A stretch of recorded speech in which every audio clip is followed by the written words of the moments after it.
Channel के सभी updates पाने के लिए सब्सक्राइब करें और प्रेस करें बेल आइकन।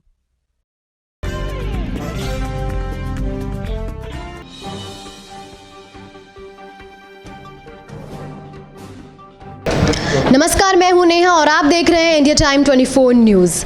आज हमारे साथ मौजूद हैं दक्षिणी दिल्ली के बीजेपी सांसद श्री रमेश विदुड़ी जी। सर, बहुत बहुत स्वागत है हमारे शो पर। Thank you. और सबसे पहले मैं आपको बधाई देना चाहूँगी कि मोदी जी ने आप पर विश्वास किया और सांसद की टिकट आपके नाम की, और आपको मौका मिला लोगों को एक बार फिर से अपनी सेवा देने का। बहुत बहुत धन्यवाद। पार्टी नेतृत्व में विश्वास व्यक्त किया है, उसके लिए भी धन्यवाद। सर, सबसे पहला मेरा सवाल ये रहेगा कि चुनावी माहौल चल रहा है, और इस चुनावी माहौल के अंदर आपके क्या उद्देश्य और क्या रणनीतियाँ रहेंगी? देखो, चुनावी माहौल में बड़ा स्पष्ट है, हम एक विचारधारा को लेकर चलने वाले लोग हैं और विकास ही हमारा चुनावी मुद्दा है। पिछले 5 वर्ष से पहले एक नेगेटिव ऐसे देश के अंदर ऐसी स्थिति पैदा होगी भ्रष्टाचार को लेकर और भारत की अस्मिता को लेकर। भारत की सीमाएं सुरक्षित नहीं थी। 2 विषय और गंभीर थे। भ्रष्टाचार मुक्त भारत में 5 साल की ये सरकार पहली मोदी सरकार है और विकास को आगे बढ़ाया है, और अंतर्राष्ट्रीय स्तर पर भी राष्ट्रीय स्तर पर भी जो सीमाएं हैं वो कितनी सुरक्षित हैं ये भी किसी छुपी हुई नहीं है इसके लिए आगे से। सर, अगर मैं दिल्ली की बात करूं तो 2014 में बीजेपी को बहुमत मिला था, तो अब 2019 का देखना होगा कि बीजेपी को बहुमत मिलेगा कि नहीं, क्या होगा? उससे ज़्यादा मार्जिन से मिलेगा। ये केवल ये राजनीतिक भाषा नहीं है। पिछली बार अन्ना हजारे जी की वजह से केजरीवाल से बड़ी उम्मीदें थी लोगों को, दिल्ली वासियों को। वो उम्मीदों का जो एक वेव केजरीवाल के फेवर में चल रही थी 2012, 13, 14, 15, 13, 14, 15 ज़्यादा रहा, उसमें चली वो। उसका लाभ उसको मिल गया कि आम आदमी पार्टी को कुछ लोग लास्ट टाइम वोट दे गए। अब आम आदमी पार्टी कांग्रेस मुक्त भारत हो गया, कांग्रेस से तो लोग परेशान नहीं, और आम आदमी पार्टी से भी लोगों का भ्रम टूट गया पिछले 4 वर्ष में। इसलिए उससे ज़्यादा मार्जिन से इस बारी दिल्ली में बीजेपी के सांसद चुनाव जीतेंगे जी। सर, अगर गठबंधन की बात की जाए तो एक तरफ मोदी है, अकेले नज़र आते हैं, और दूसरी तरफ पूरी मिली जुली सरकार है, तो किसका पलड़ा भारी रहेगा? देखो, स्वाभाविक रूप से हर व्यक्ति एकजुटता के साथ में, जिस परिवार में एकजुटता होती है, जिस परिवार के एक विचार होता है, कहीं का ईंट कहीं का रोड़ा, भानुमति ने कुरबा जोड़ा, उन पर कम लोग विश्वास करते हैं। और जहाँ एक ही विचारधारा, एक ही सोच के बंधे हुए लोग होते हैं तो लोग उस पर ज़्यादा विश्वास करते हैं। और लोग देख चुके हैं पहली सरकारों को, इसलिए स्थायी सरकार लोगों को चाहिए। 30 वर्ष के लंबे अंतराल के बाद पहली स्थायी सरकार बनी, जिसमें हमारे पड़ोसी देशों को मुँह की खानी पड़ी। पाकिस्तान जैसी कंट्री को आतंकवाद को जो श्रेय देते थे, वो देते थे, जो सपोर्ट किया करते थे, और उसी प्रकार से उनको सपोर्ट करने वाली कुछ वर्ल्ड पावर के रूप में 2-3 कंट्रियाँ थी, वो भी चुप्पी साधे रहती थी। लेकिन आतंकवाद के मामले में आज पूरा दुनिया भारत के साथ खड़ी हुई है। ये भारत की बहुत बड़ी उपलब्धि है इस 5 साल के अंदर। तो इसीलिए मोदी जी के नेतृत्व में उससे अच्छा रिजल्ट रहेगा जी। तो 5 साल में बहुत कुछ बदल गया है। बहुत कुछ बदल गया, लेकिन बहुत कुछ बदलना बाकी है। अभी पुराने गड्ढे थे वो भरे हैं, अभी नींव तक चीज़ें निकल कर आई हैं। अब जब इमारत बुलंदी के ऊपर निकल कर आएगी 5 साल के बाद, आने वाले 5 साल में, तब और बहुत कुछ बदलता नजर आएगा। इसलिए सबको घबराहट है कि 2024 के बाद ये सब नस्तनाबूत हो जाएंगे जो काला धन दबाए घरों में पड़े रहते थे। आप अपने अस्तित्व की जाति के नाम से लोग लड़ाई लड़ रहे हैं, चाहे मायावती लड़ रही हैं, चाहे अखिलेश लड़ रहे हैं, चाहे कांग्रेस लड़ रही है, चाहे केजरीवाल लड़ रहे हैं। अब जो केजरीवाल कहता था कांग्रेस भ्रष्टाचार का पर्याय है, मैं 2 बच्चों की कसम खाता हूँ, शीला का समर्थन कांग्रेस का कभी न लूंगा न दूंगा, वो केजरीवाल इतने स्तर तक नीचे आ गए कि अब वो गिड़गिड़ा रहे हैं कांग्रेस के सामने। तो कहीं ना कहीं वो अपने अस्तित्व को बचाना चाहते हैं। उनको दिल्ली की 2.25 करोड़ जनता की चिंता नहीं है, और मायावती मुलायम को देश की 2.25 करोड़ लोगों की चिंता नहीं है। अपने अस्तित्व को बचाने के लोग लड़ाई लड़ रहे हैं गठबंधनों के नाम से। और आम आदमी पार्टी के नेता सभा कर रहे हैं और एक मुद्दा उठा रहे हैं कि पूर्ण राज दिल्ली को मिले। इस पर आप क्या कहना चाहेंगे? देखो, आम आदमी पार्टी की, मैंने जैसे पहले कहा ना, उनकी क्रेडिबिलिटी, विश्वसनीयता खत्म हो गई है। पूर्ण राज्य में बड़ी स्पष्ट नीति है। 1991 के अंदर NCT एक्ट बना था। दिल्ली पहले मेट्रोपॉलिटन शहर था। NCT एक्ट बना तो कांग्रेस पावर में थी।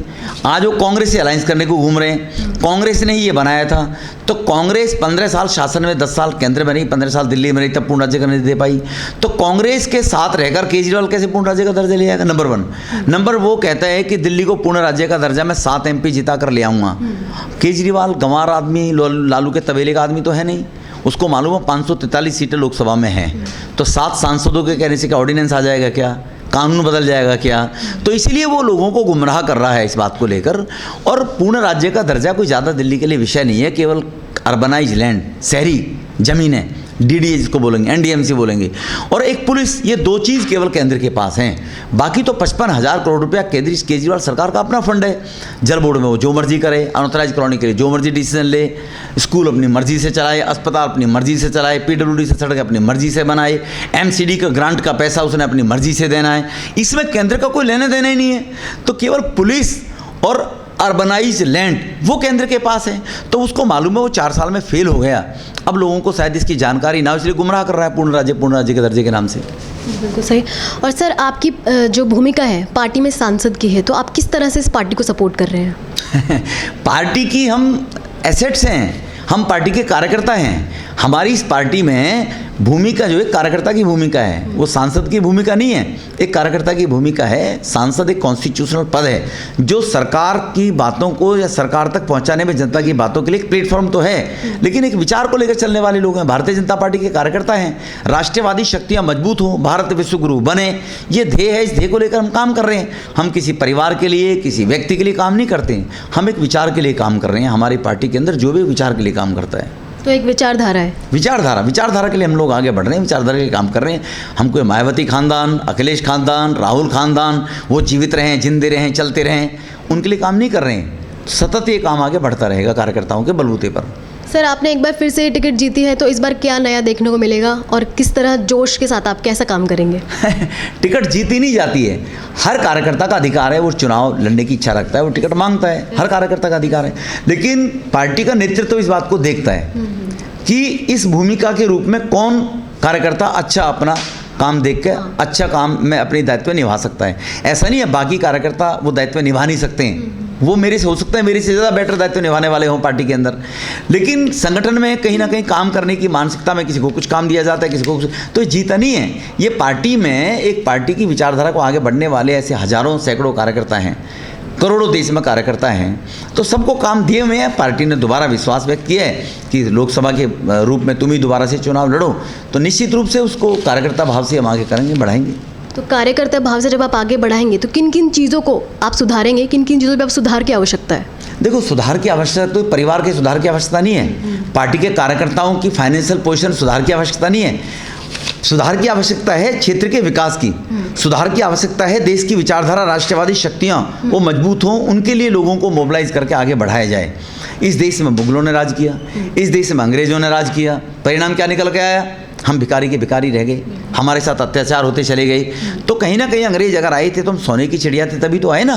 तो भारत पुनः विश्वगुरु बने, नौजवान को रोजगार मिले, बहनों को सम्मान मिले, महिलाओं को, बच्चों को उसके अधिकार के स्वरूप उसका जीवन जीने का, पूर्ण रूप से सुखी जीवन जीने का अधिकार मिले। इस मानसिकता को लेकर, चरित्र निर्माण के कार्य को लेकर करने वाले हम लोग हैं। सर, बहुत बहुत धन्यवाद हमसे बात करने के लिए। थैंक यू, बहुत बहुत धन्यवाद आपका भी। ये थे हमारे साथ रमेश विदुड़ी जी, जिनका कहना है कि नौजवानों को एकजुट होकर देश के लिए काम करना चाहिए। कैमरामैन तोनियोत के साथ मैं Neha, India time 24 news. Channel की सभी अपडेट्स पाने के लिए सब्सक्राइब करें और प्रेस करें बेल आइकन।